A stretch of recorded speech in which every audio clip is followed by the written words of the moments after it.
Money, they say, changes everything, but perhaps nothing changes more profoundly than the relationship between parent and child when billions stand between them. In the world of extreme wealth, where private jets replace public transport and compound walls shut out the ordinary world, an extraordinary pattern emerges. The sons and daughters of fortune, educated in the finest institutions, given every advantage their parents' success could purchase, begin to see that success through different eyes. Where their fathers saw triumph, they see exploitation. Where their mothers saw tradition, they see oppression. The breakfast table becomes a battlefield of ideology. The boardroom becomes a theater of war between generations. Some choose radical politics that horrify their conservative benefactors. Others pursue causes that threaten the very industries that fund their trust funds. And in this collision of values, played out in penthouses and private clubs, we witness something profound about the nature of wealth and family loyalty. Today, we explore how the greatest family fortunes in America were undone not by market crashes or bad investments, but by the children who inherited them. In 1957, $10 million bought you quite a lot in Manhattan, and for one, Huntington Hartford II, it bought exactly 12 months of fun, his annual trust fund allowance flowing as regularly as champagne at his Newport mansion. But even a fortune that could fill 16,000 A&P supermarkets proved insufficient for a man whose spending habits made Gatsby look frugal. And while ordinary Americans counted pennies at his family's checkout counters, Hartford counted castles, collecting properties like children collect baseball cards. Now, all this would have been sustainable, perhaps, if young Huntington had inherited his family's business acumen along with their billions. He hadn't, and therein lies today's tale, of how one man managed to dissolve a fortune as vast as the ocean surrounding his beloved Paradise Island, as we describe the story of Huntington Hartford, the billionaire grocery heir who went broke building a private island.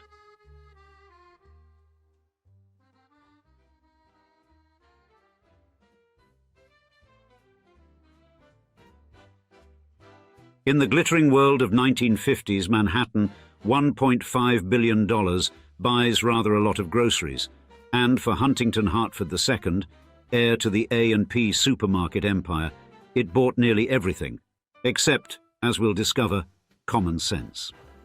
Thus, while ordinary Americans are counting pennies at his family's 16,000 supermarket checkouts, young Hartford is counting houses, yachts, and failed business ventures with the casual disregard of a man who's never heard the word budget. And the trust fund arrangements crafted by his shrewd uncles, John and George Hartford, read like a banker's attempt at creative writing.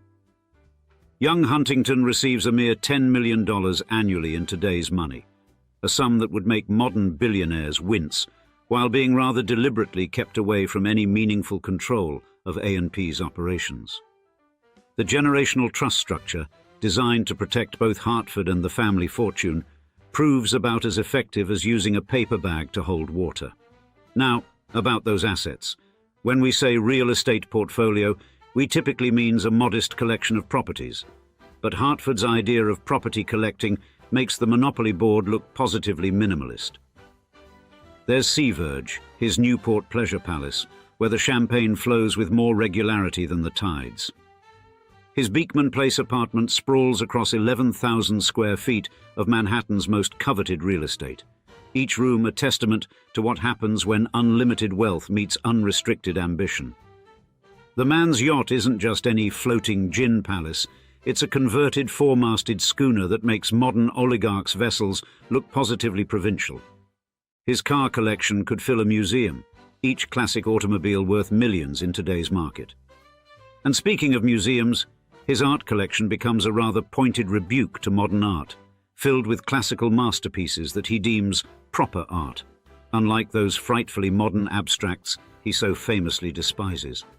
But it's Paradise Island, formerly the rather unfortunately named Hog Island, that truly showcases Hartford's particular talent for financial self-destruction.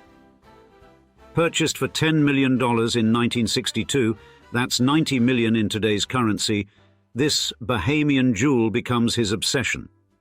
Simultaneously, he pours $17 million into his gallery of modern art in Manhattan, a marble edifice that becomes known as the Lollipop Building, rather fitting for a man whose fortune would eventually dissolve like sugar in rain. The development plans for Paradise Island read like a fever dream. Luxury hotels, a casino that would make Vegas blush, shopping to rival Fifth Avenue, all catering to the world's elite who, presumably, have nothing better to do with their millions. But here's where our tale takes a rather dramatic turn. While Hartford stands on his tropical acquisition, directing construction crews like Caesar surveying Rome, the financial storm clouds are gathering with the subtle intensity of a Caribbean hurricane. What happens when unlimited ambition crashes headlong into financial reality? The answer lies in a cautionary tale of wealth, waste, and wanting rather too much of everything.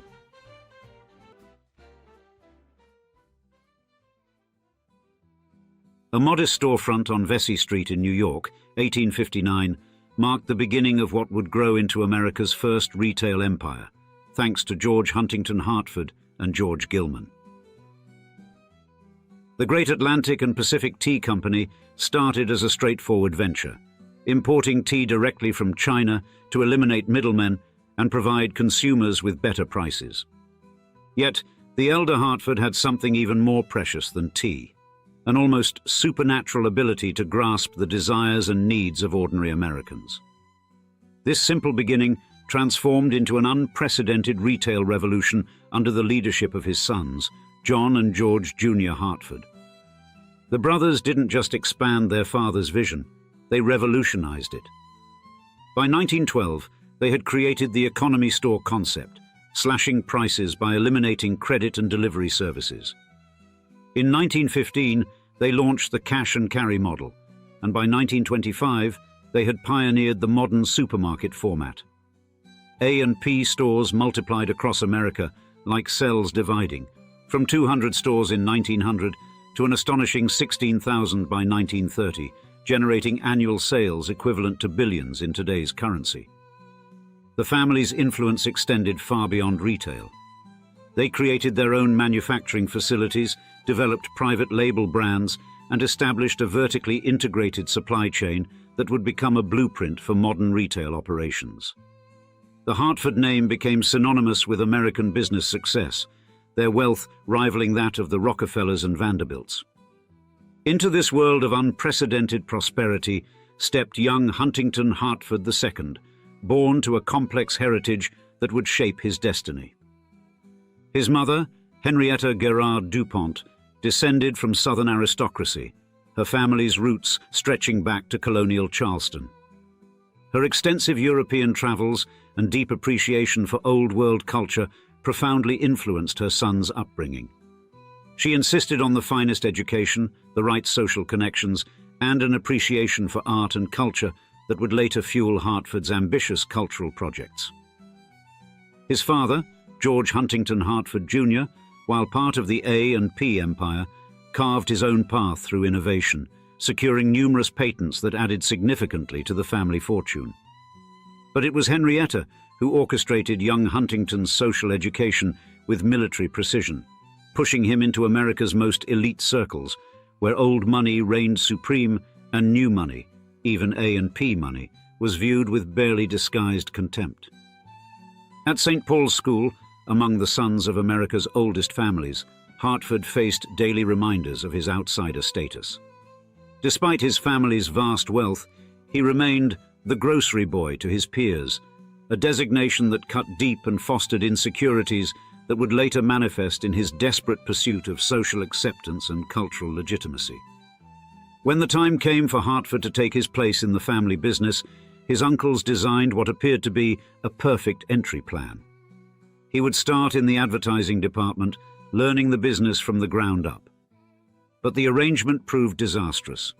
Within months, his unconventional ideas and resistance to authority led to his dismissal, marking the beginning of a pattern that would define his career. Ambitious dreams, followed by spectacular failures. Hartford's drive to step away from the family's established empire for ever riskier pursuits was fueled by a deep-seated ambition shaped in the halls of elite society. Those formative years crafted a man who would ultimately risk and lose one of America's greatest fortunes.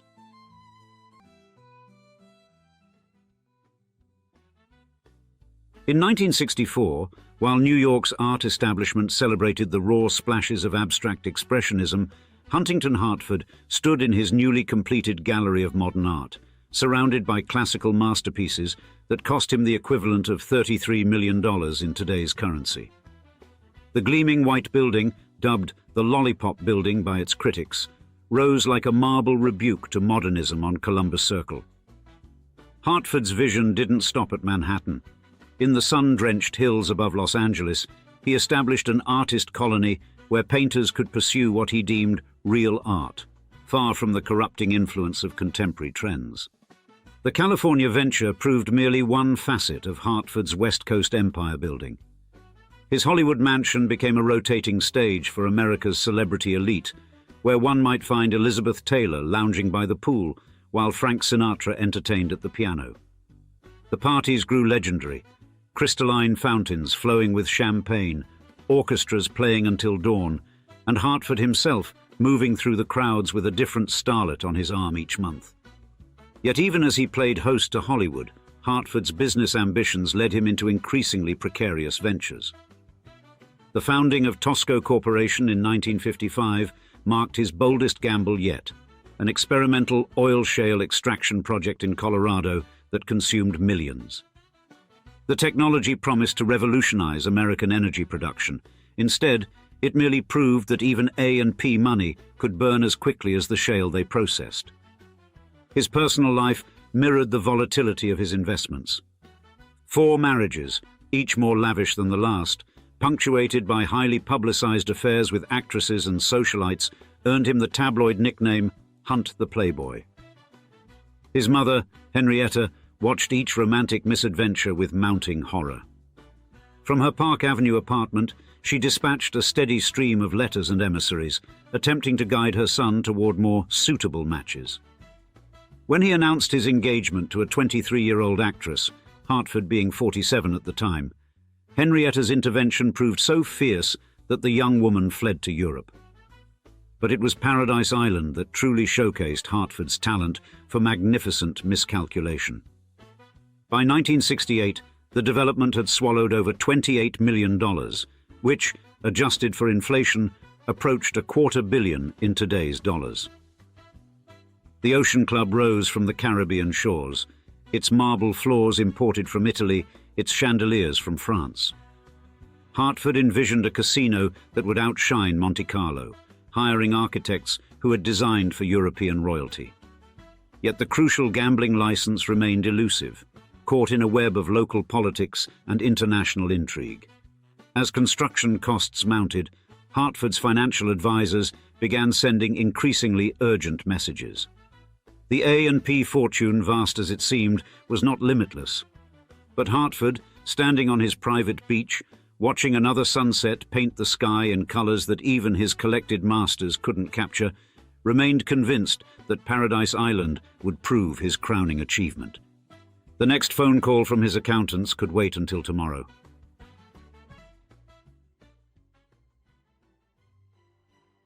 By 1970, the shimmering dream of Paradise Island had become a nightmare of uncollected debts and broken ambitions. Huntington Hartford stood on the powder-white beaches he had intended to rival the French Riviera, watching as his vision slowly unraveled. The Ocean Club, that marble monument to excess, had swallowed over $28 million, the equivalent of nearly $250 million in today's currency. Yet the crucial gambling license remained elusive, caught in a web of Bahamian politics and international intrigue. Creditors, once dazzled by his aristocratic flair, now eyed Hartford with barely concealed suspicion. The A&P fortune, so vast and unassailable, proved no match for his insatiable appetite for grand projects. As construction costs escalated and revenues failed to materialize, his financial advisors issued increasingly dire warnings. But for Hartford, standing in the sunset's glow, the next phone call could always wait until tomorrow. This pattern of magnificent delusion would come to define the final chapter of his empire. A failed automated parking garage in Manhattan, a modeling agency that bled money, and a series of other ill-conceived ventures each took their toll, draining resources that could have shored up his crumbling island dream. The lawsuits piled up, with creditors pursuing him for unpaid bills and defaulted loans. Even his art collection, once a point of pride, became a liability to be slowly liquidated. As his wealth diminished, Hartford retreated from the social circles that had once celebrated him. The dinner party invitations dried up, replaced by collections agents and lukewarm obituaries predicting the demise of a once great dynasty. The man who had once been feted by Hollywood's elite now found himself isolated, both emotionally and financially.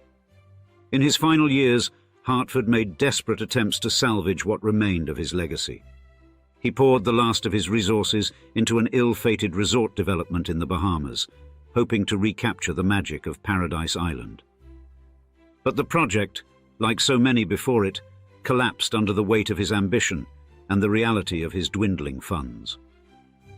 By the time of his death in 1979, the Hartford name, once synonymous with American business success, had become a cautionary tale of hubris and financial ruin.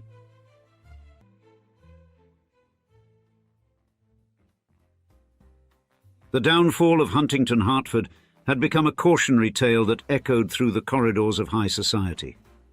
Where once his name had been synonymous with American prosperity, it now served as a sobering lesson in the perils of mismanaging inherited wealth. The shift in public perception, from admiring his lavish displays of opulence to pitying his spectacular financial ruin, underscored the fragility of fortunes built on the backs of others. In the years following Hartford's death in 1979, the family legacy began to fade from the limelight. The Hartford name, once a beacon in the annals of American business, gradually receded from the social scene as the descendants struggled to rehabilitate their tarnished reputation. The cautionary tale of Huntington Hartford had become seared into the collective consciousness of the wealthy elite, a vivid example of how unchecked ambition and a lack of financial prudence could unravel even the mightiest of dynasties. Yet, amid the ruins of his empire, a few of Hartford's cultural contributions managed to endure. The art collection he had so zealously amassed, a symbol of his refined tastes and deep pockets, found new homes in museums across the country. And though the Paradise Island resort he had envisioned as his crowning achievement had crumbled under the weight of his financial overreach, the location itself would eventually be redeveloped into a thriving vacation destination, its legacy outliving the man who had once dreamed of transforming it into a Caribbean Xanadu.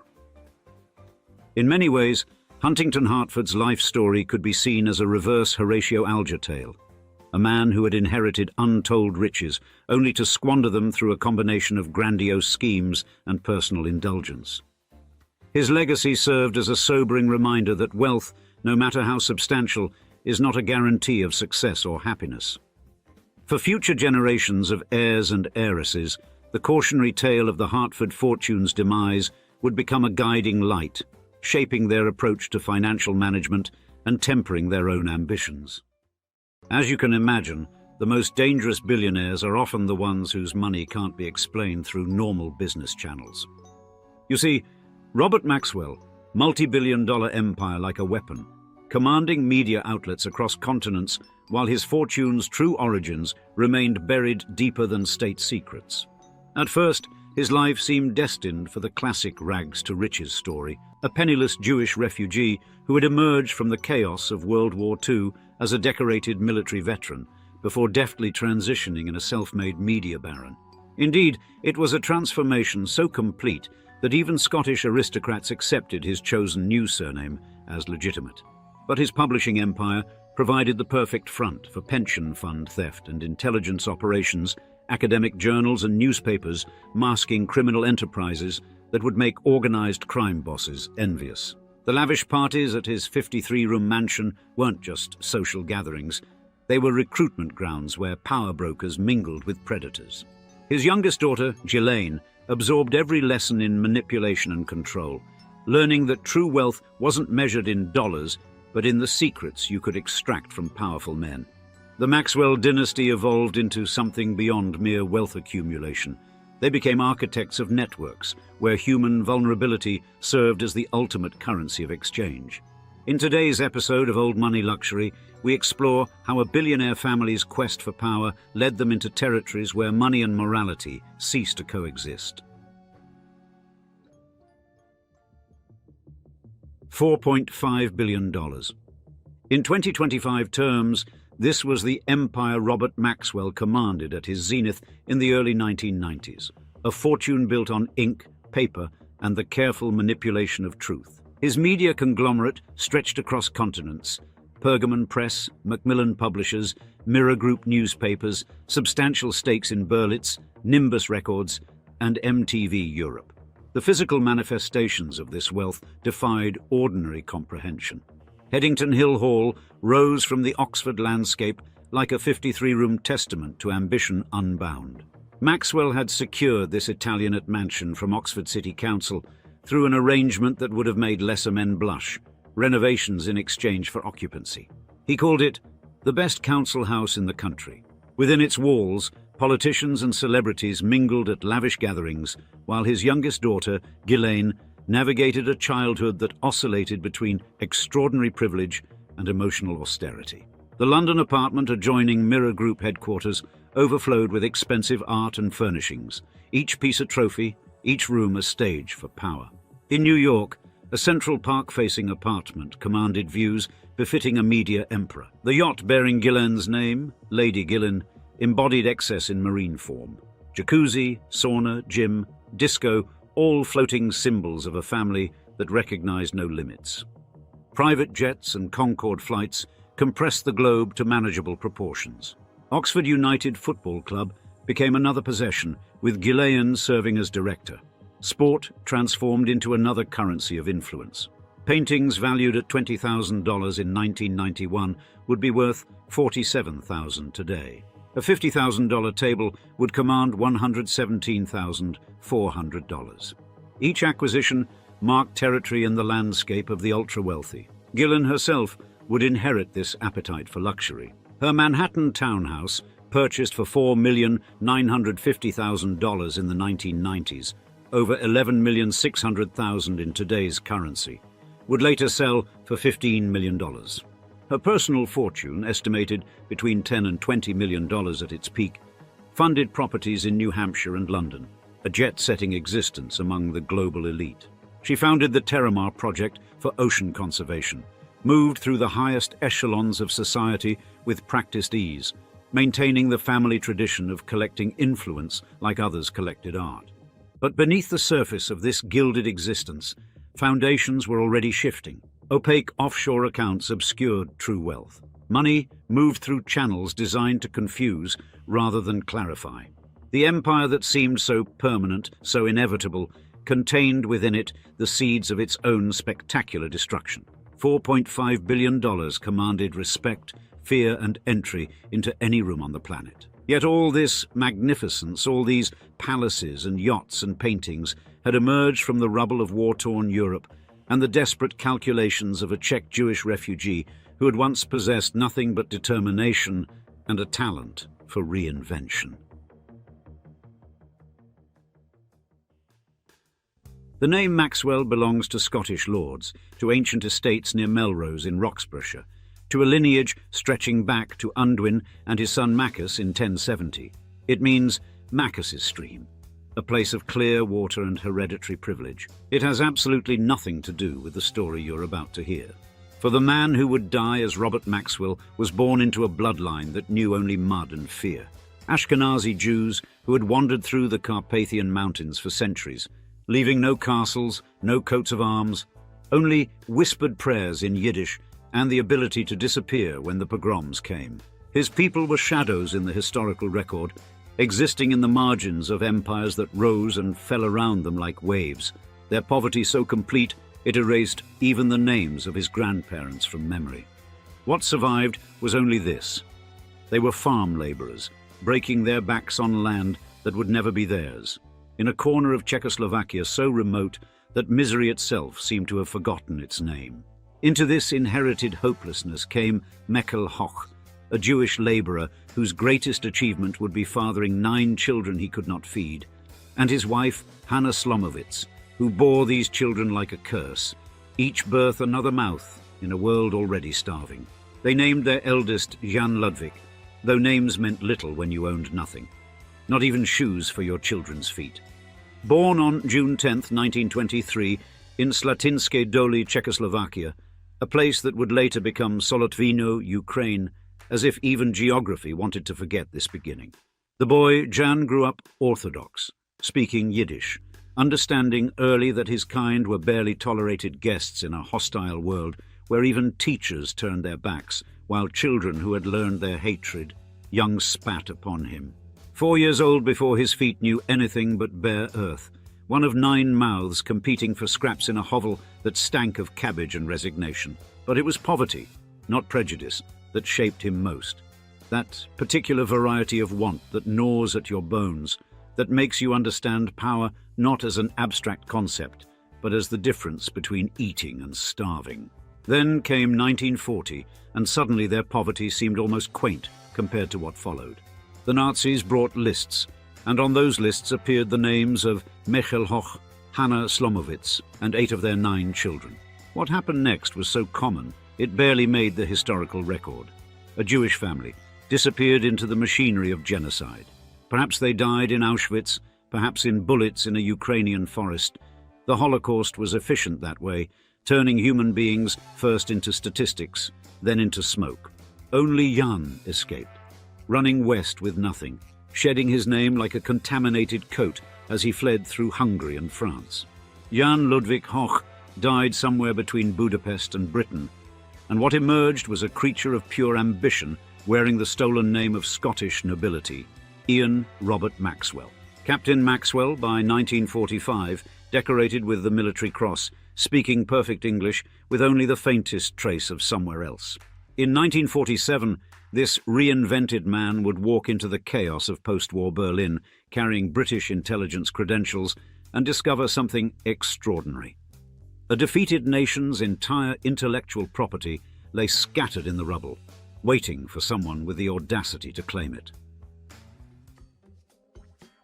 Pergamon Press would eventually publish 418 academic journals by 1992, having launched approximately 700 titles during its existence, numbers that tell only part of the story of how Robert Maxwell built his empire.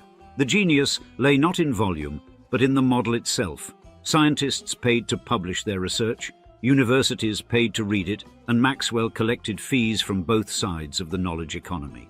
His entry into this lucrative world began in 1947, when he started distributing German scientific periodicals from post-war Berlin.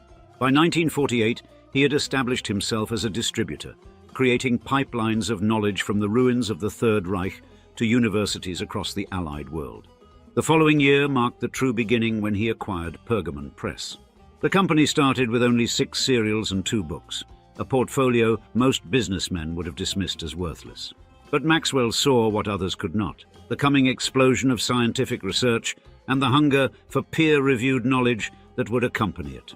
Pergamon became his laboratory for a new kind of publishing empire, built not on popular fiction, but on the arcane world of academic journals where scientists paid to publish and universities paid again to read.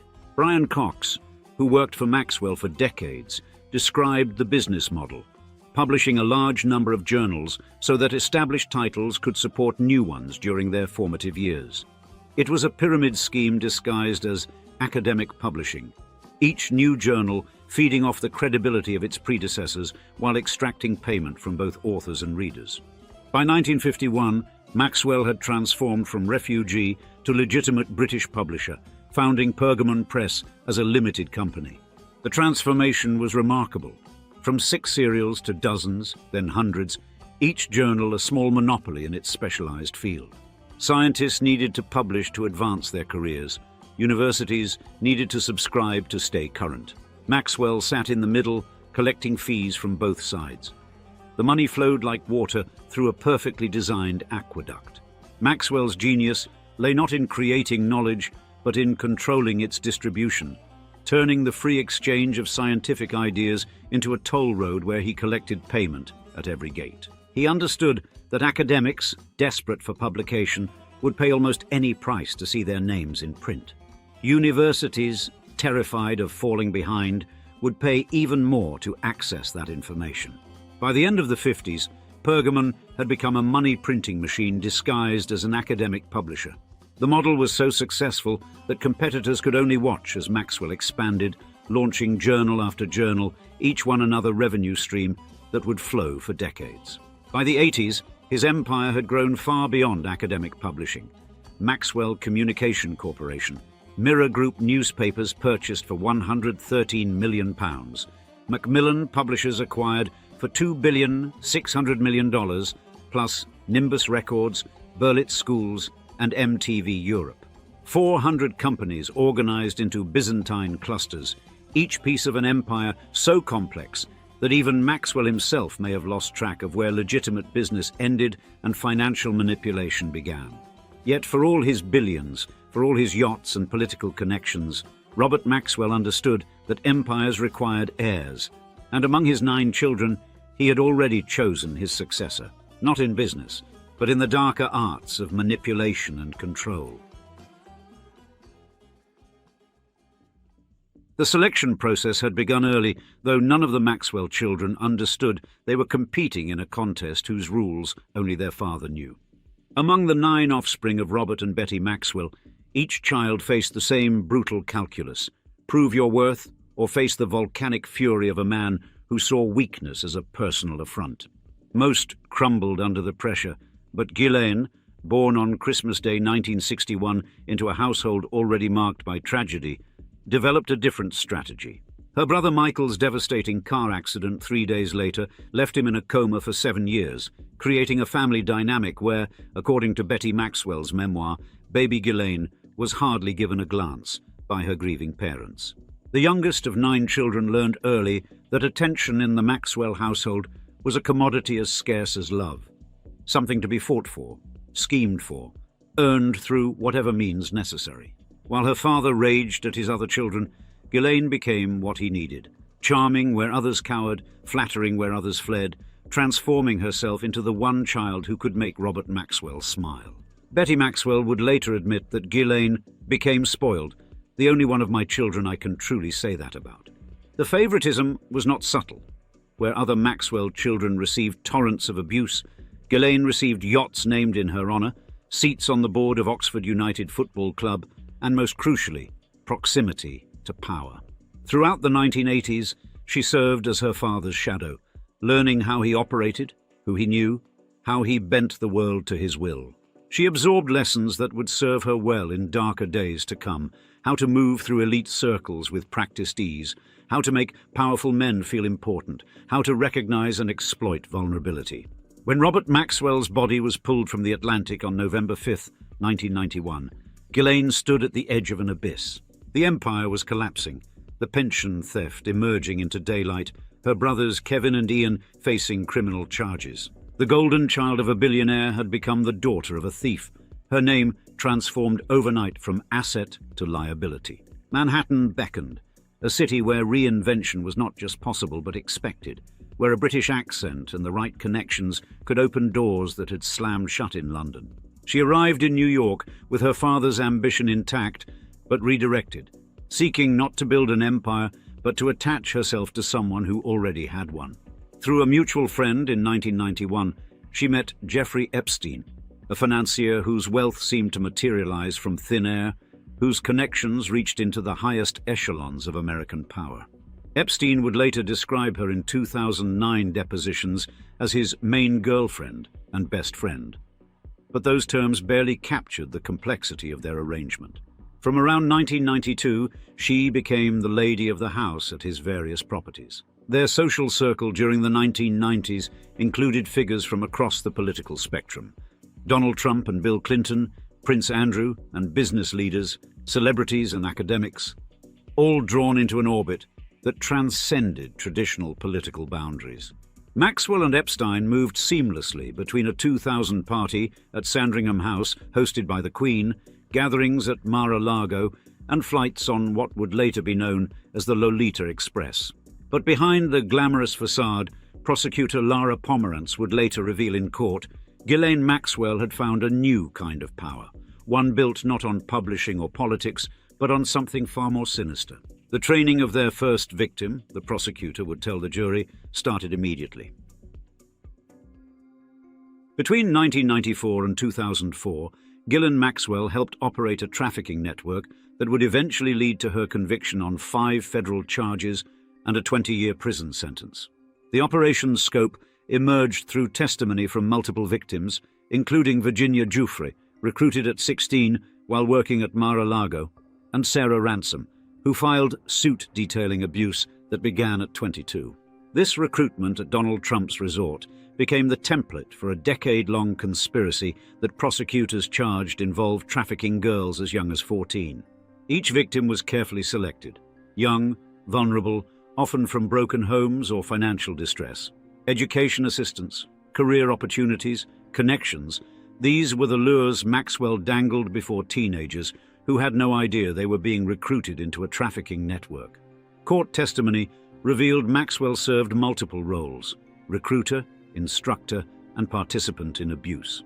Victims testified she would introduce them to Epstein under false pretenses, then gradually normalize inappropriate contact, creating a pyramid-like recruitment structure where victims were encouraged to bring friends.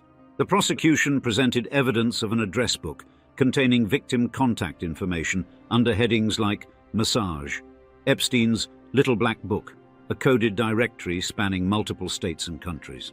Annie Farmer testified about encounters at 16. Kate described grooming in London at 17.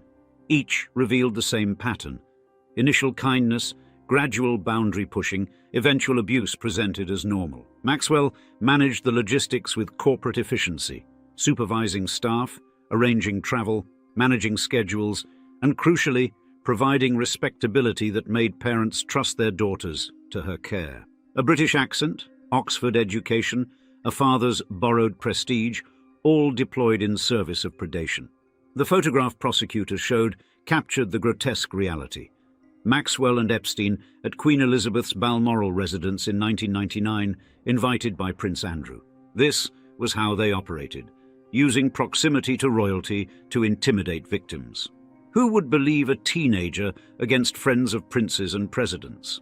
On July 2, 2020, FBI agents found Maxwell hiding at a New Hampshire mansion. In December 2021, a jury convicted her on 5 of 6 federal charges. On June 28, 2022, she received 20 years, a fraction of the collective centuries of pain inflicted. Yet, the story didn't end with conviction. On March 30, 2025, Virginia Giuffre posted from a hospital bed after a suspicious severe car accident, revealing kidney failure. Even more mysteriously, less than a month later, on April 25th, she was found dead at her Australian farm. She was 41, mother to 3 children. Virginia Giuffre joins a grim and oddly consistently roster. Epstein, found hanging in Manhattan; Jean-Luc Brunel, dead in Paris prison; now Giuffre at her farm. Each death adds dark question marks to the circumstances behind the passing of key nodes in the trafficking ring's power structure. And yet, Ghislaine Maxwell sits in Florida prison, serving year 3 of 20, the last living keeper of secrets powerful men prefer buried. What happens next is anyone's guess.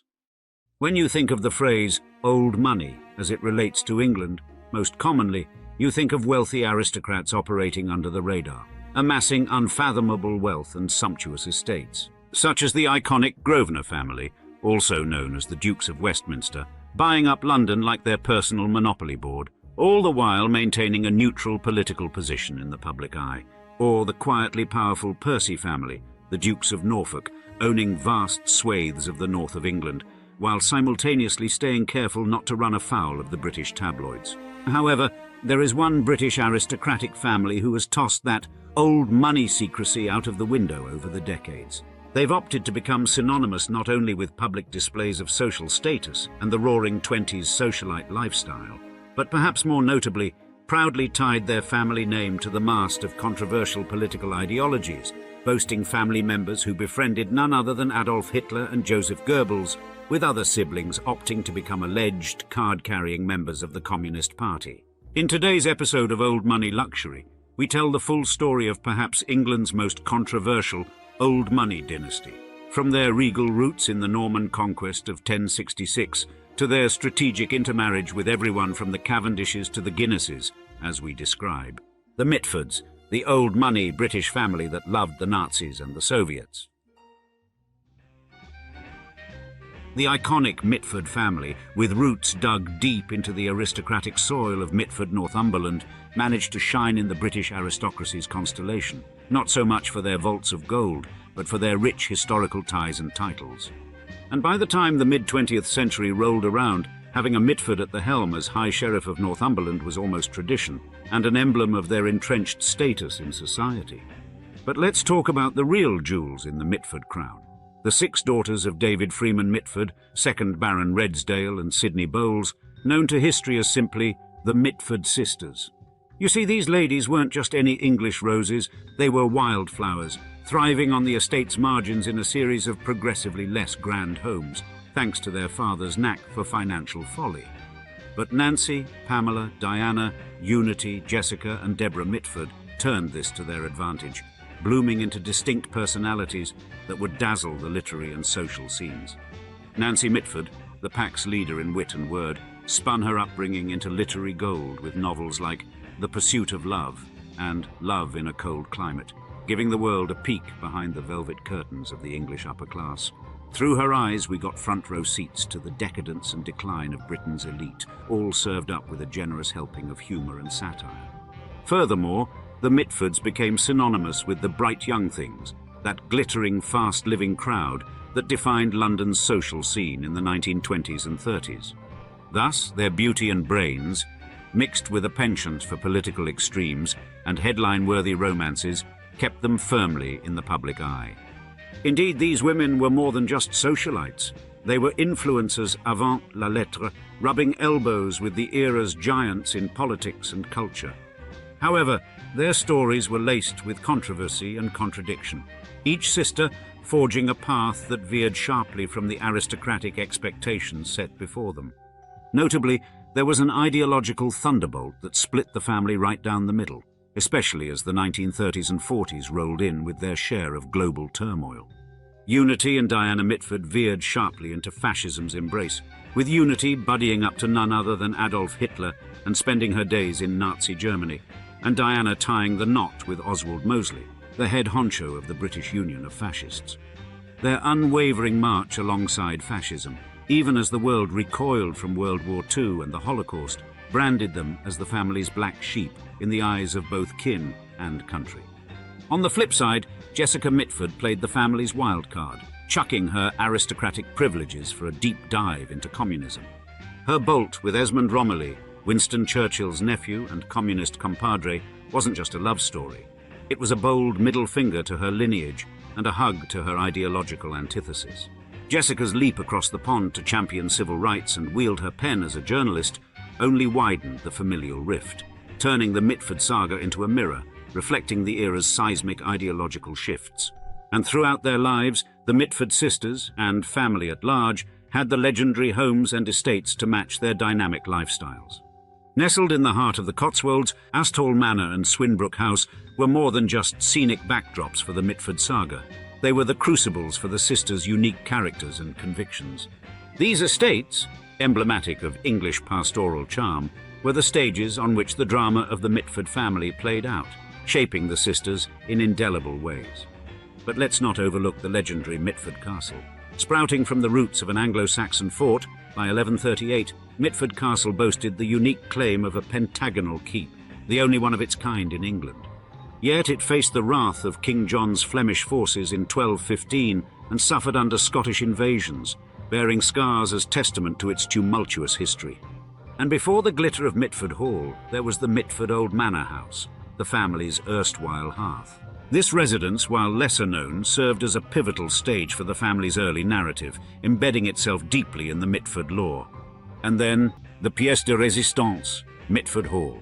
Erected in 1828, this architectural marvel was among the first masterpieces of John Dobson, set against a canvas of 5,000 acres of verdant splendour. With 50 houses and 7 farms under its domain, Mitford Hall reigns over a majestic landscape, its gaze stretching across open fields to where the River Wansbeck murmurs secrets past the brooding ruins of Mitford Castle. These estates, far more than mere buildings or plots of land, were the crucibles of the Mitford sisters' extraordinary lives. However, in order to get a full picture of exactly how England's most controversial old money family first got their start, we'll have to go back to the Norman conquest of 1066, which is where the Mitfords got their start, like so many other aristocratic dynasties on Albion. In the turbulent wake of the Norman conquest of 1066, a new chapter began for England, a saga of power, legacy and transformation that would etch the destinies of many noble houses into the very stone of the realm. Among these emerging titans was the Mitford family, their story unfolding under the shadow of this seismic shift in English history. Indeed, this Norman era birthed many well-known old money dynasties, such as the Percys and the Grosvenors, names that resonate through history to this very day, much like the Mitfords. As the dust settled on the battlefield, one John Mitford emerged, a figure both of his time and beyond it. With strategic acumen and a fierce will, he claimed the castle of Mitford in Northumberland, a fortress that would stand as a testament to the family's ascent. Thus, this early acquisition wasn't merely a home, it was a declaration of their lasting presence in English history. And as time marched on, the Mitfords didn't just rest on their laurels. Through marriages that would make even the most astute matchmakers blush, and the strategic gathering of titles and lands, they cemented their status among the aristocracy's elite. By the Anglo-Saxon era's end, the Mitfords weren't just a family, they were a barony, wielding influence and authority that others could only aspire to.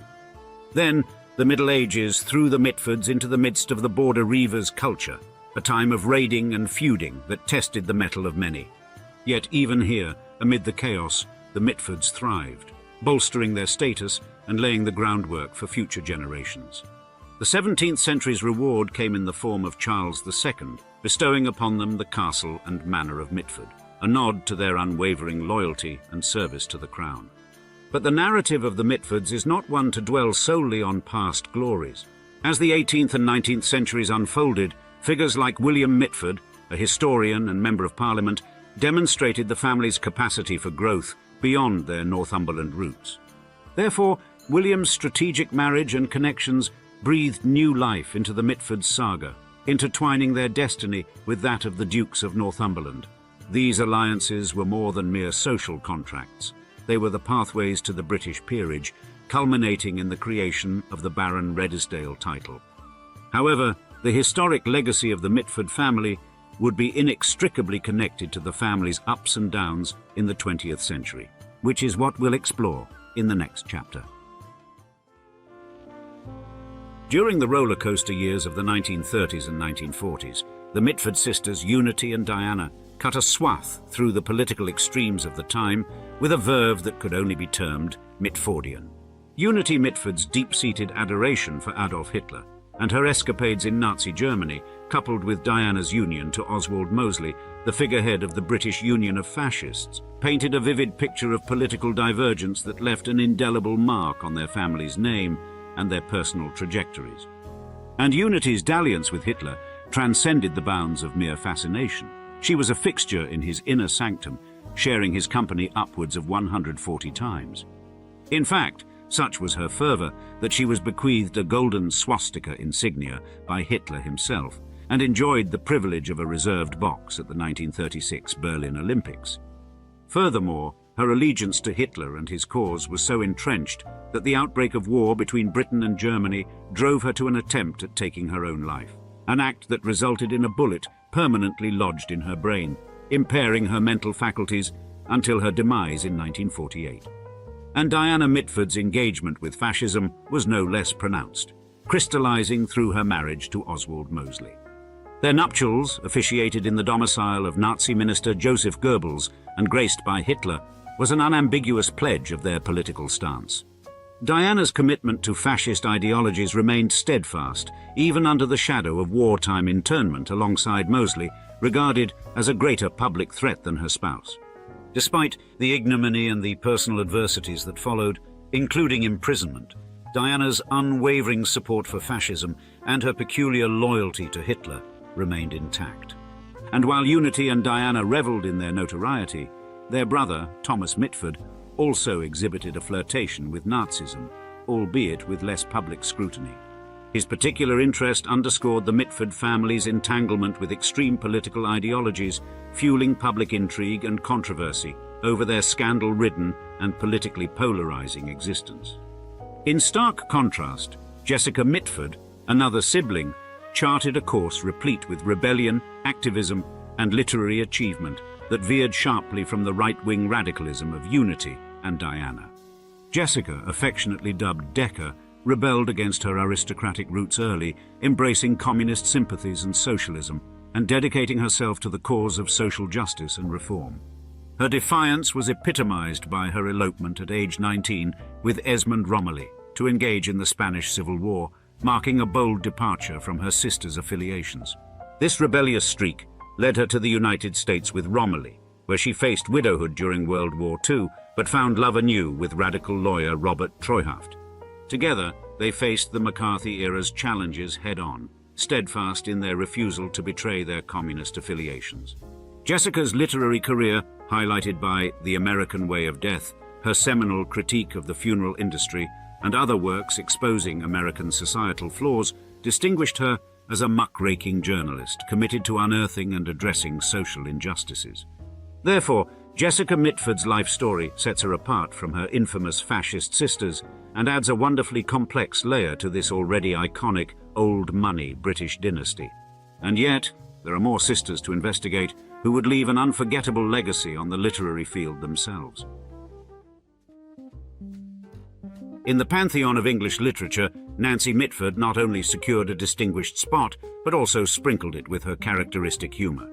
You see, Mitford wielded her pen to craft novels that were as much a playful jab at her own social circles as they were a vivid showcase of her narrative prowess. And the crowning jewel of Mitford's oeuvre, The Pursuit of Love, hit the shelves in 1945 and immediately captivated the public with its tale of Linda Radlett's quixotic ventures into love. This novel, steeped in the peculiarities of Mitford's own family dynamics, offered readers a humorous yet poignant exploration of the quest for affection among the English gentry. Indeed, its success was meteoric, with sales soaring to 200,000 copies within the year of its release, cementing its status as a beloved staple in the literary world. Not resting on her laurels, Mitford presented Love in a Cold Climate 4 years later, shifting the lens to Polly Hampton, a figure of beauty and social grace. Through the familiar voice of Fanny, who also narrates The Pursuit of Love, this novel traverses the landscape of love, matrimonial aspirations, and the lofty expectations of upper-crust society, with Mitford's trademark incisive humour and keen observation. And while Nancy Mitford became a literary star, her sisters Deborah and Pamela charted courses that, though more subdued, were equally impactful in their own right. Deborah, the youngest of the Mitford siblings, embraced her role as the Duchess of Devonshire with vigour, dedicating herself to the revival of Chatsworth House. Her efforts not only salvaged a key piece of England's architectural heritage, but also opened its splendour to the public, earning her recognition as a steward of cultural legacy. Pamela, the most introspective of the Mitford sisters, chose a life far removed from the limelight and the political storms that often engulfed her family. Her private existence, while not as publicly documented, offers a glimpse into the quieter, perhaps deeper currents of the Mitford family narrative. Thus, the other Mitford sisters, each in her unique way, have woven their threads into the fabric of English cultural and social life. Nancy, with her satirical insights into the absurdities and intricacies of aristocratic existence, and Deborah, through her dedication to heritage conservation, highlight the diverse legacy of a family that continues to fascinate and inspire. With such an illustrious and contrasting family dynamic, surely we'd love to know what the current living descendants are up to. With that said, let us get an update on the living Mitford family members in the next chapter. In British aristocracy, few names sparkle with the lustre of Peregrine Andrew Morley Cavendish, the 12th Duke of Devonshire. With a lineage that intertwines with the country's history, his life story reads almost like a novel from a more genteel era, albeit with modern twists. Born on the 27th of April 1944, at the illustrious Chatsworth House in Derbyshire, England, he emerged as the sole surviving son of Andrew Cavendish, the 11th Duke, and none other than Deborah Mitford, the youngest of the Mitford sisters. And it is against the vivid backdrop of his mother and aunt's fame that the Duke, affectionately dubbed Stoker, ascended to prominence following his father's passing in May 2004. However, his pre-ducal titles of Earl of Burlington and Marquess of Hartington were but stepping stones to the storied Cavendish legacy, his paternal family, whose roots and influence in British society stretch back to the 16th century. Under his stewardship, the Cavendish fortune, conservatively pegged at £905 million, and the stewardship of Chatsworth House, a jewel in the crown of England's cultural heritage, continue to thrive. Beyond the walls of his ancestral home, the Duke's impact is felt in various spheres, including his roles as Chancellor of the University of Derby and Her Majesty's representative at Ascot. And Deborah Cavendish, or Mitford, his mother, played a pivotal role in the renaissance of Chatsworth House, transforming it into a beacon of cultural and commercial success through her visionary enhancements to its gardens and the expansion of its retail and dining facilities. Another notable figure with Mitford ties is Jonathan Bryan Guinness, the third Baron Moyne. As the son of Diana Mitford, Jonathan's life narrative is equally imbued with both the privilege and the complexities inherent to his heritage.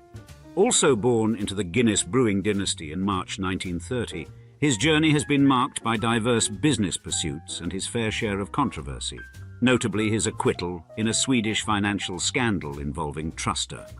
Yet, it's not just the boardroom battles that define him. His advocacy for the Falun Gong movement and his tenure as a non-executive director of Guinness plc speak to a broader engagement with world affairs. And his literary foray, a detailed account of the distiller's takeover scandal, offers a rare glimpse into the corporate drama that once threatened to estrange the Guinness family from their ancestral enterprise.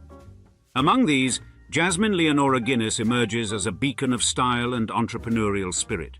Born in September 1976 to Patrick Guinness and Liz Casey, Jasmine not only carries the legacy of the Guinness brewing empire, but also the unforgettable mark of the Mitford lineage through her great-grandmother, Diana Mitford.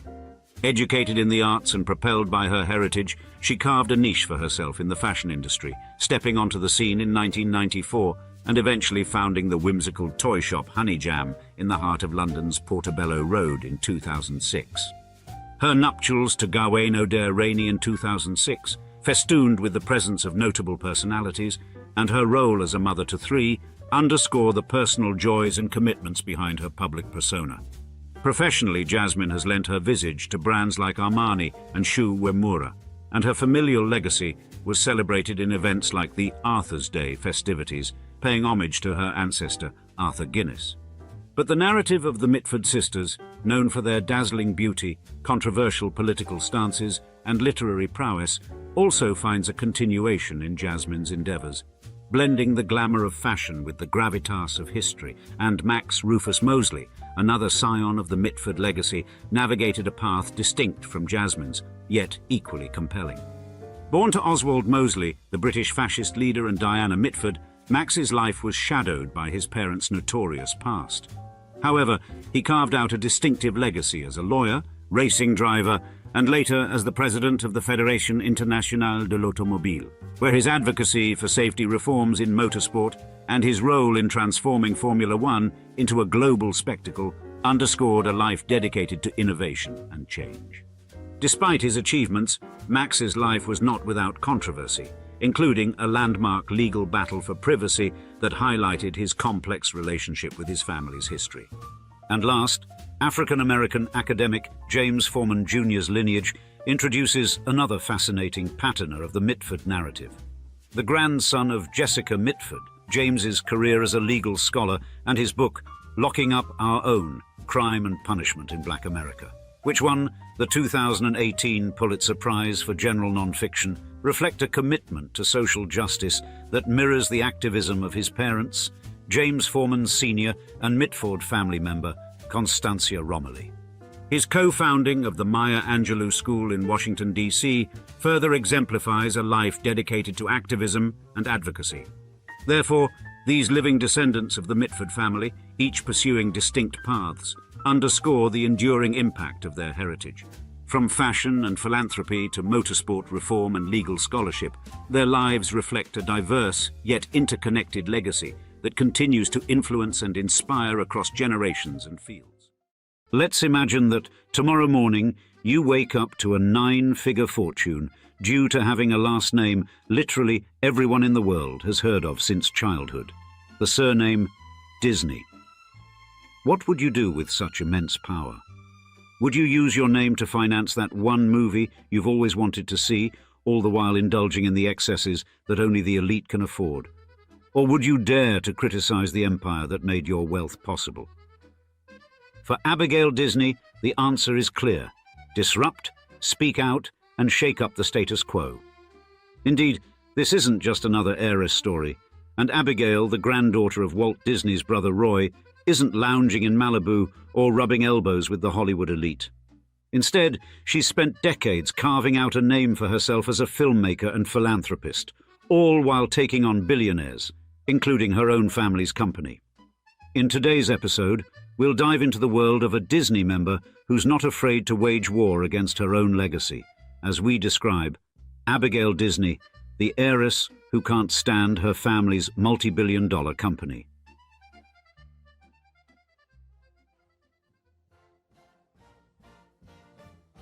Abigail Disney isn't your run-of-the-mill heiress lounging on inherited millions. In fact, the granddaughter of Roy O. Disney, co-founder of the Walt Disney Company, still has a net worth around $120 million in 2024. And yes, her fortune comes from the family legacy. But she spent her adult life proving she's got more to offer than just a famous last name. And her first act was a clever power move, taking the reins of Fork Films, the New York production company she co-founded and where she serves as CEO and president. Under her watch, Fork Films churned out a slew of critically acclaimed documentaries, from The Queen of Versailles to Pray the Devil Back to Hell. Then, with The Armor of Light, she took on the role of director, solidifying her reputation as a filmmaker willing to tackle tough subjects. But Abigail's real showstopper is her philanthropy. While her ancestors built a theme park empire and an arsenal of assets worth drooling over, Abigail's distanced herself from the glitz and glam. No beachfront Malibu mansions, no towering Manhattan penthouses. She's not exactly trying to be the face of the jet-set lifestyle. Indeed, while many wealthy heirs cozy up with yachts and private islands, she's proud to say that she's handed over a staggering $70 million of her own money since turning 21. And, not content with just writing checks, she's also made it her mission to critique the very system that made her rich. Indeed, Abigail's lambasted billionaires who she claims dodged taxes and flaunted the sort of conscientious wealth stewardship that sends most tycoons hiding behind their PR teams. But the ultimate anti-capitalist mic drop is she publicly declared that she won't touch the family's Boeing 737 private jet because it's, in her words, climate cancer.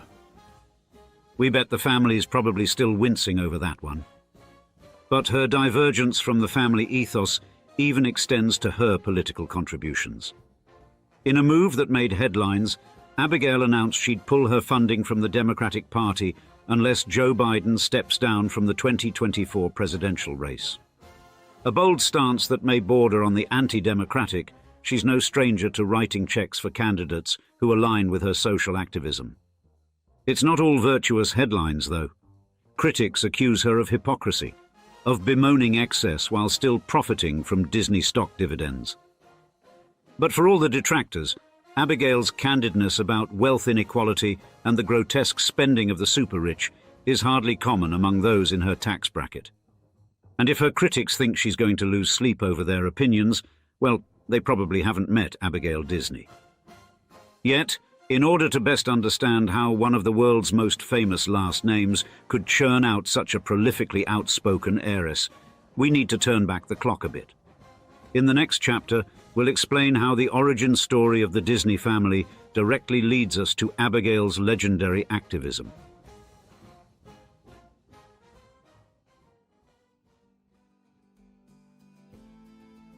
The Disney family's ascent to American success is a narrative deeply rooted in ambition, perseverance, and, of course, a touch of magic. and their origins trace back to 11th century Normandy, where the name was once d'Isigny, a moniker evoking their hometown Isigny-sur-Mer. As the family migrated, the surname evolved, first morphing into Disney when some members crossed the Channel to England. By the 19th century, the Disney lineage had shifted once more, this time from Europe to North America. Thus, it was Arundel Elias Disney, Walt's great-grandfather, who made the critical leap.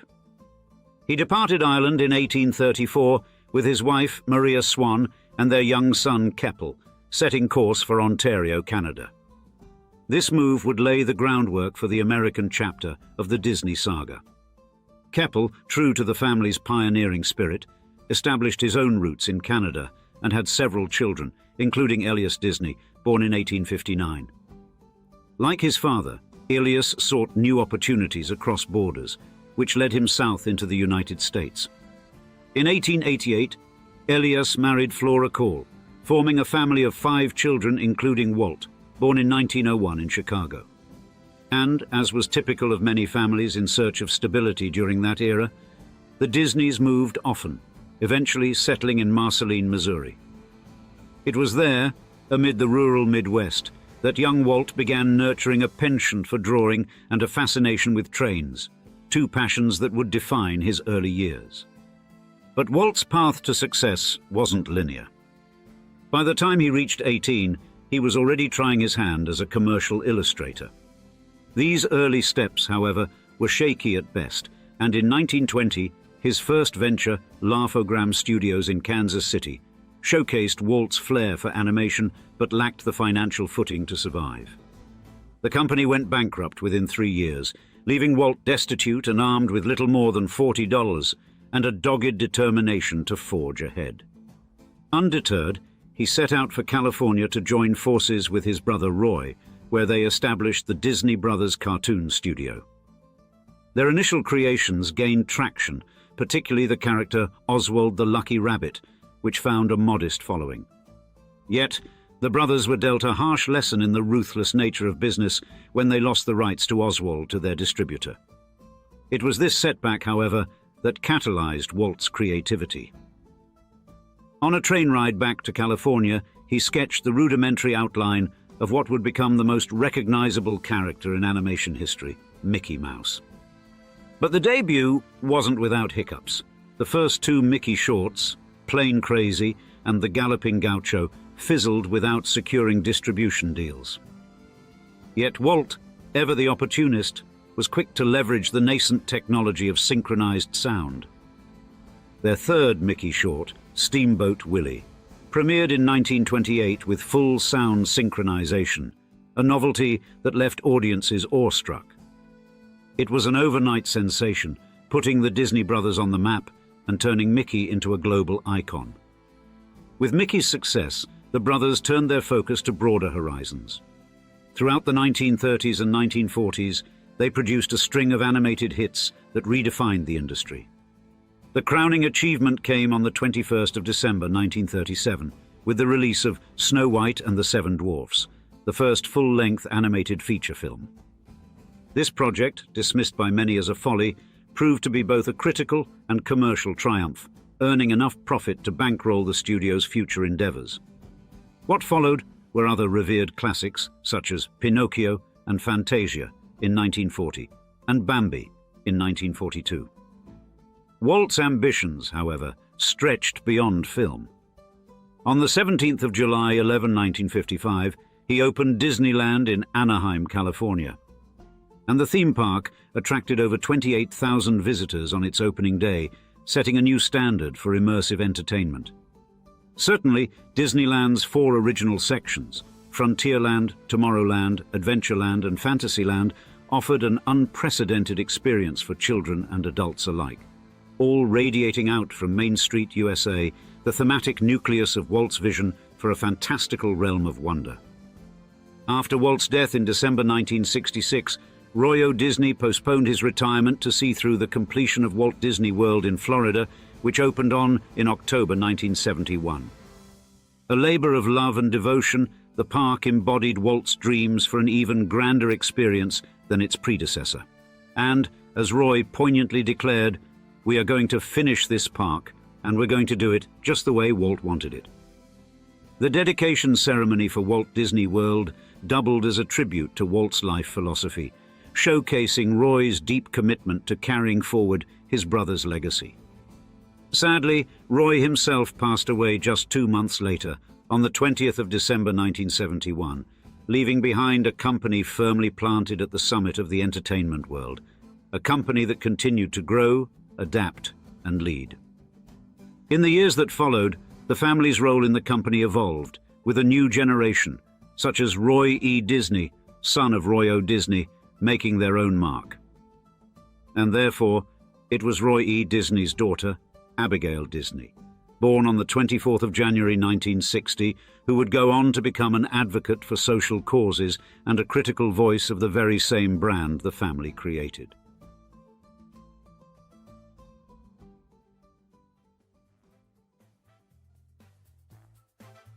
Abigail Edna Disney arrived in the world on the 24th of January 1960 in North Hollywood, California, a locale already stamped with the undeniable mark of her family's achievements.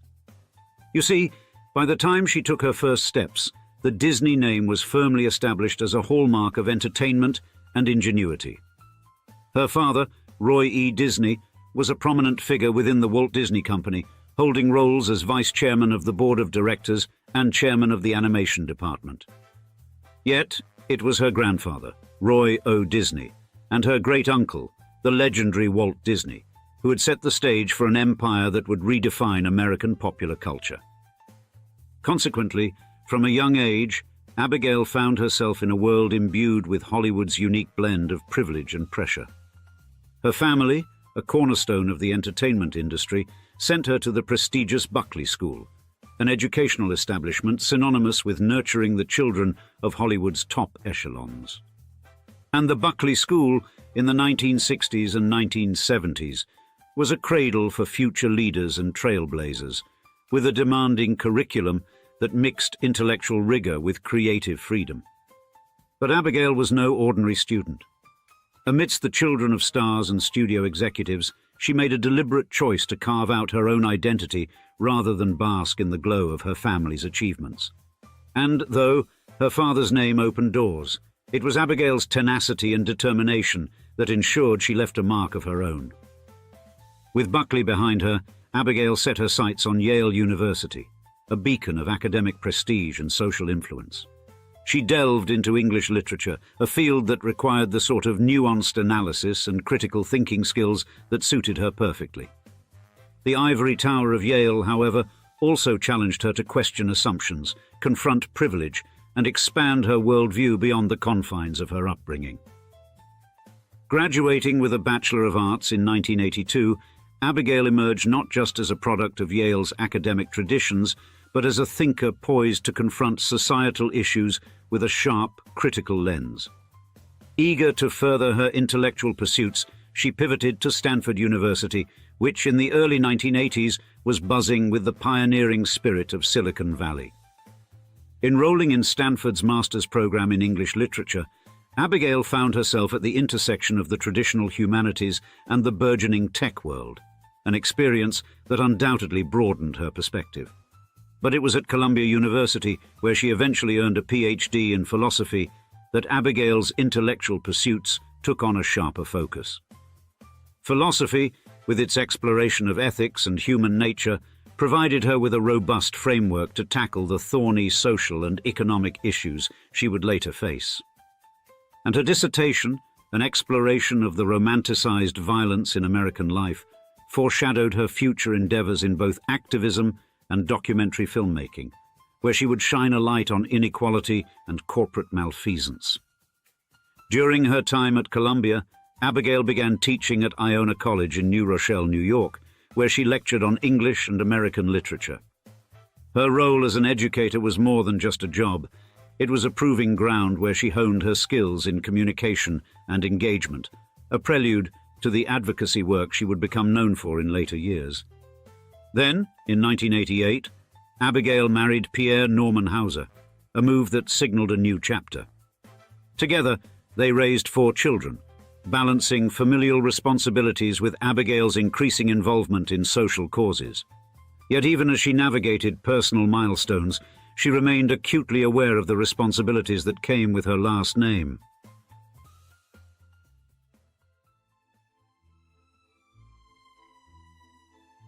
Now it wasn't until adulthood that Abigail began to grapple with the stark disparities within the Disney empire.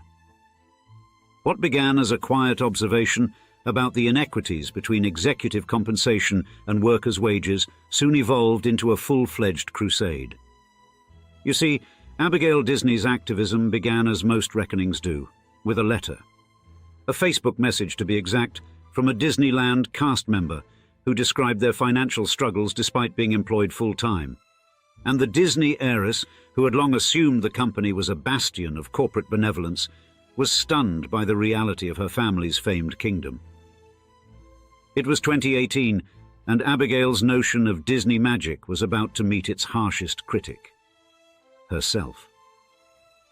Within a year of this revelation, she already made national headlines, calling then-CEO Bob Iger's $65 million compensation package for 2018 insane, and openly lambasting the fact that his earnings were more than 1,400 times the median pay of Disney employees.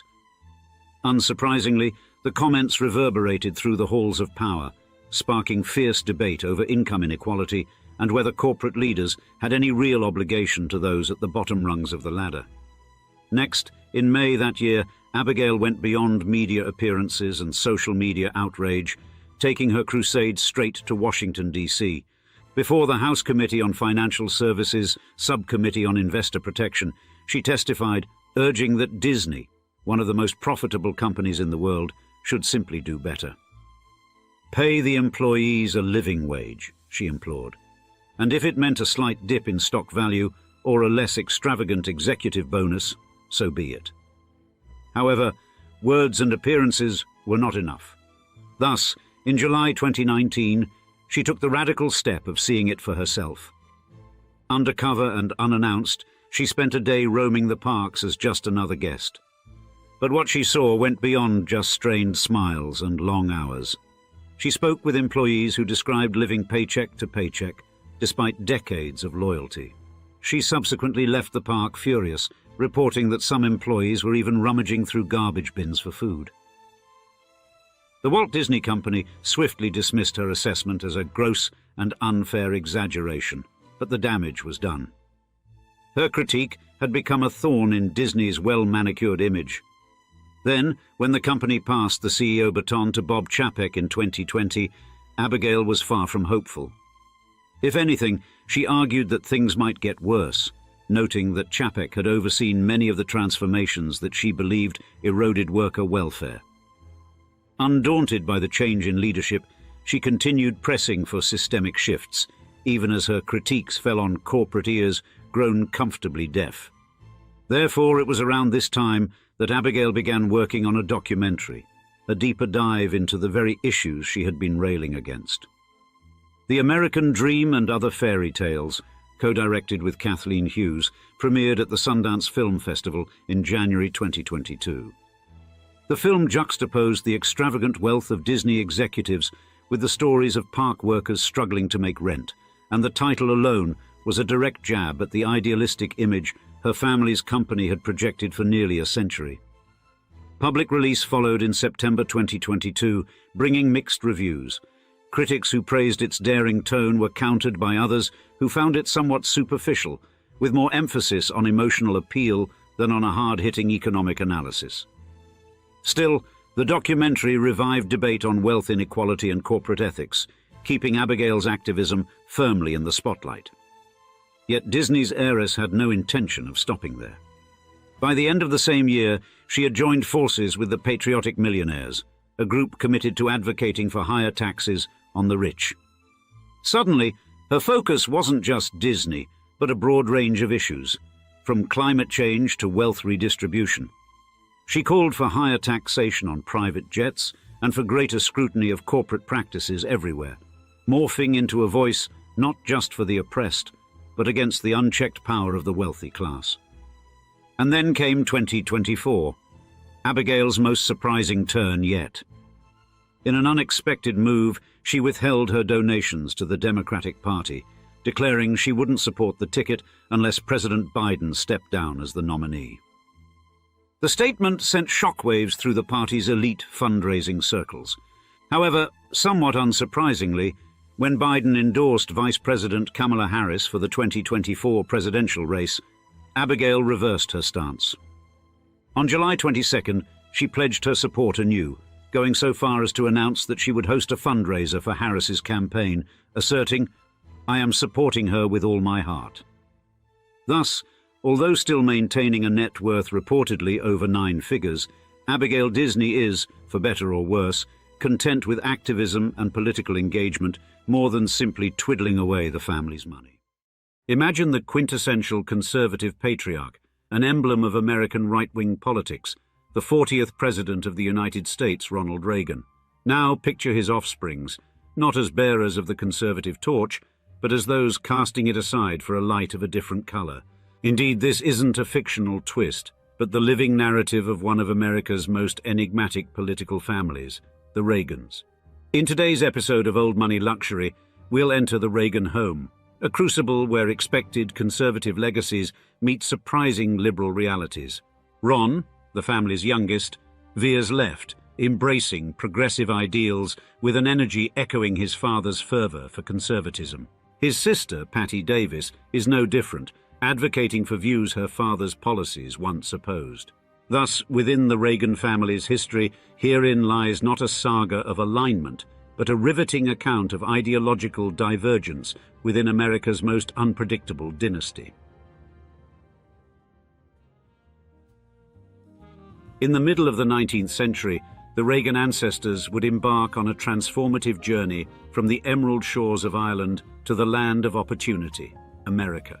This exodus was set against a tumultuous period for the Irish, a time marred by the infamous Great Famine that raged from 1845 to 1852. The blight that ravaged potato crops led to mass starvation and disease, pushing over 1 million to flee their homeland. The United States beckoned as a beacon of hope, despite the prevalent anti-immigrant sentiment simmering within at the time. The Irish, often arriving impoverished and weary, faced discrimination and were relegated to the lowest rungs of the socio-economic ladder. Yet their resilience in the face of such adversity and their commitment to persevere laid the groundwork for the communities they established. It was indeed during such a time of social flux and transformation that Ronald Reagan's familial tale unfolded. Born in the heartland of Tampico, Illinois, his father, the charismatic Jack Reagan, was a salesman with a penchant for captivating storytelling. It was from Jack that the young Ronald inherited not just the art of storytelling, but also a vibrant sense of humor, qualities that would shape his future public persona. Over time, the Reagan family crisscrossed the Illinois landscape, dwelling in towns like Monmouth and Galesburg before anchoring their roots in Dixon, where Ronald's formative years took shape. And then, the 6th of February 1911, marked the birth of Ronald Wilson Reagan. His parents, the aforementioned John Edward Jack Reagan and Nell Wilson Reagan, instilled in him a deep work ethic, a sense of duty, and an unwavering love for their homeland. And their abiding Christian faith left an additional imprint on Ronald's character, a guiding light that would shine through his life. Having graduated from Eureka College in 1932, Reagan embarked on a career that would see him master the art of communication. And when the world of radio broadcasting beckoned, and he answered, working his way up from sports announcer to a beloved radio personality. These formative years in broadcasting cultivated his remarkable ability to connect with audiences, a skill that would serve him well in the realm of politics. Then, in 1937, a new chapter unfolded as Reagan ventured into the enchanting world of Hollywood. Warner Brothers recognized his star potential, propelling him to leading roles in cinematic treasures such as Newt Rockney, All-American, and King's Row. Love, too, played a role in his life's narrative. His first marriage, a union with actress Jane Wyman in 1940, brought forth 2 children, Maureen and Michael. Alas, the cinematic love story met its final act in divorce in 1948. However, the grand love story of Ronald Reagan's life was yet to come. In 1952, he found his muse and partner in Nancy Davis, a luminous figure who would become an integral part of his life and career. Their union, which spanned over 5 decades until Reagan's passing in 2004, would stand as one of American politics' most iconic duos. Yet before the world knew him as governor, or indeed as president, Ronald Reagan was an actor, a voice that carried across radio waves, and a man of persuasive charm on the television screens. As California's golden sun dipped below the horizon, a new dawn was approaching, one that would see the Reagan family's destiny intertwine with the governance of a state, and later, a nation. Now, at the time he decided to run for governor of California, Ronald Reagan was already a familiar face to Americans, but his role was vastly different. He graced the silver screen as an actor, and later took on the mantle of leadership within the Screen Actors Guild. But his transition from actor to political contender wasn't an abrupt switch. It was rather a gradual shift that reflected his deepening interest in conservative politics, especially as a counterpoint to the prevailing liberal Hollywood ethos of the time. Specifically, Reagan's foray into politics was marked by a speech supporting Barry Goldwater in 1964, which resonated with many conservative Californians. His communication skills, honed in Hollywood, now served him well in the political arena, enabling him to connect with voters on a personal level.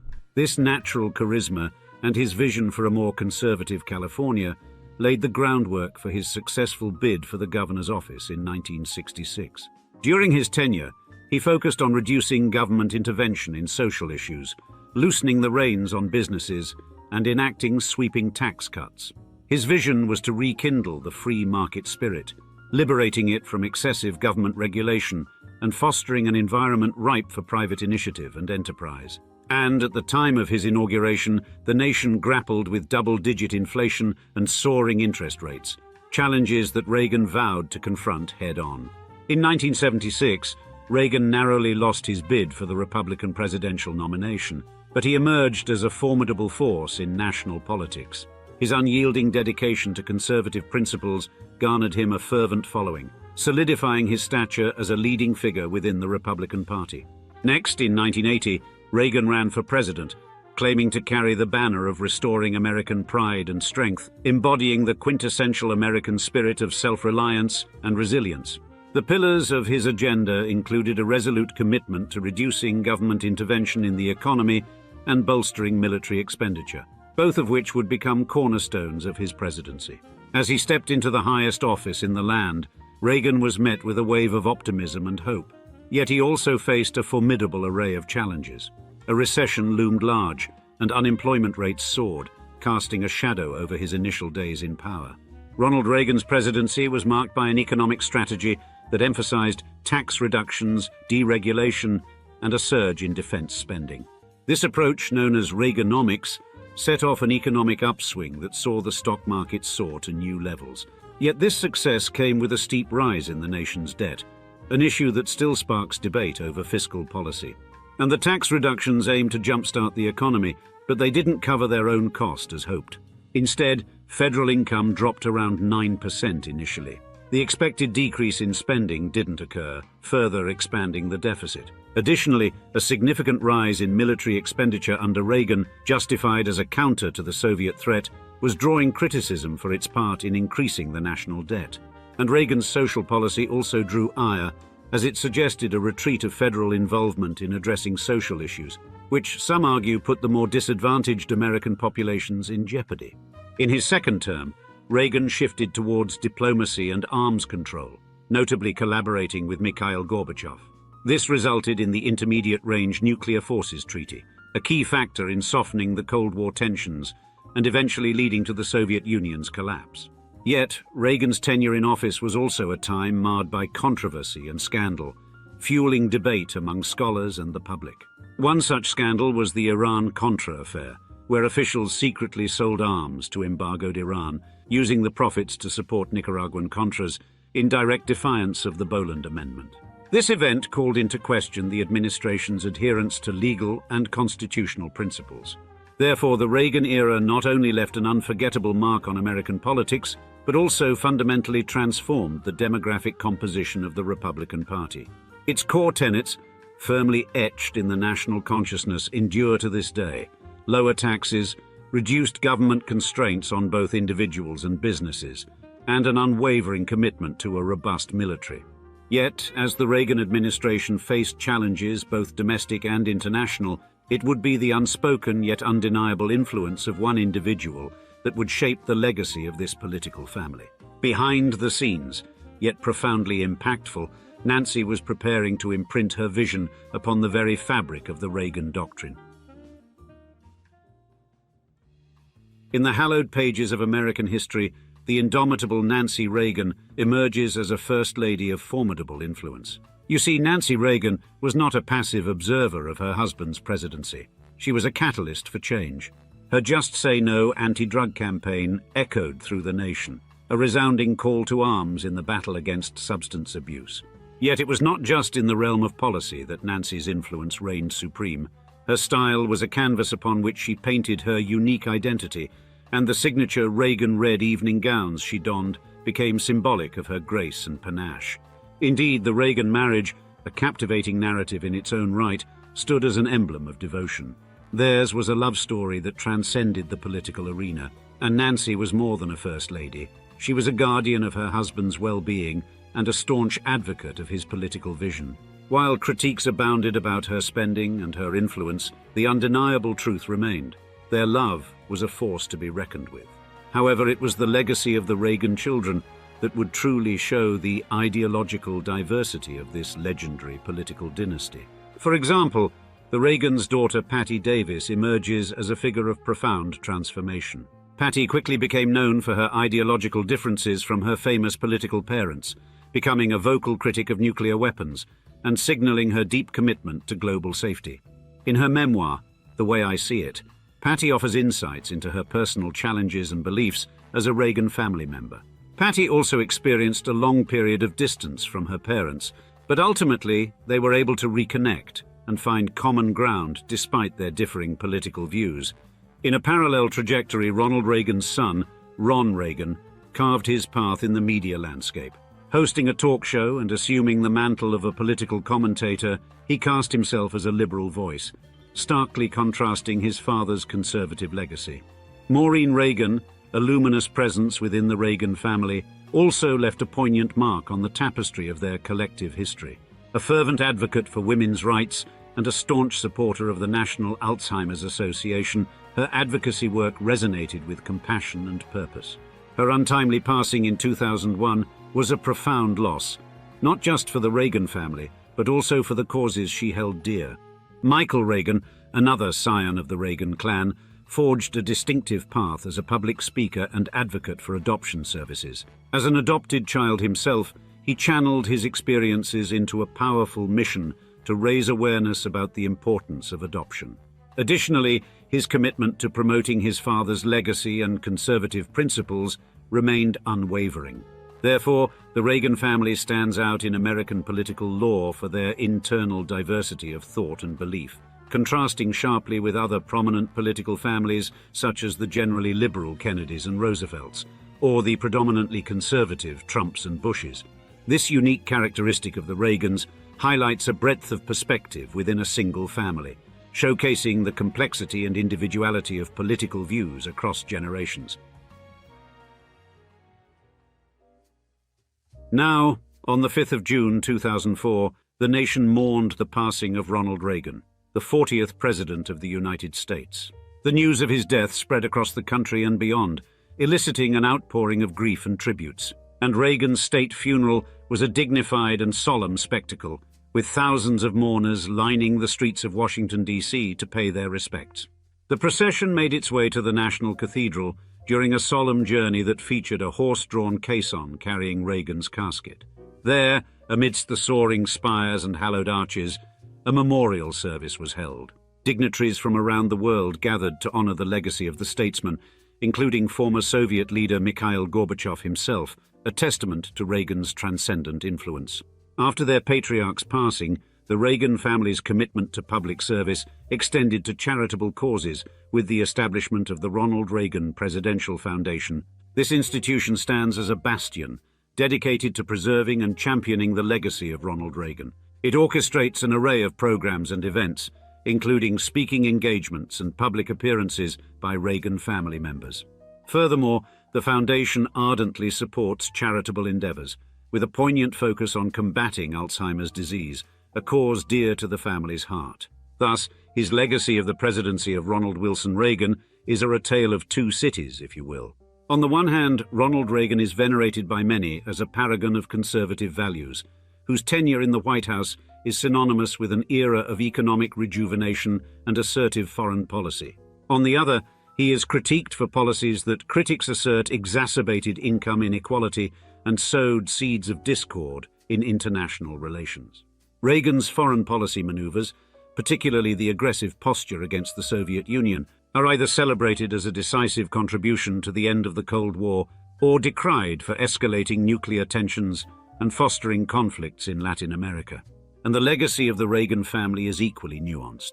Through the foundation, they have become prominent advocates in the fight against Alzheimer's disease, a condition that President Reagan bravely confronted in his later years.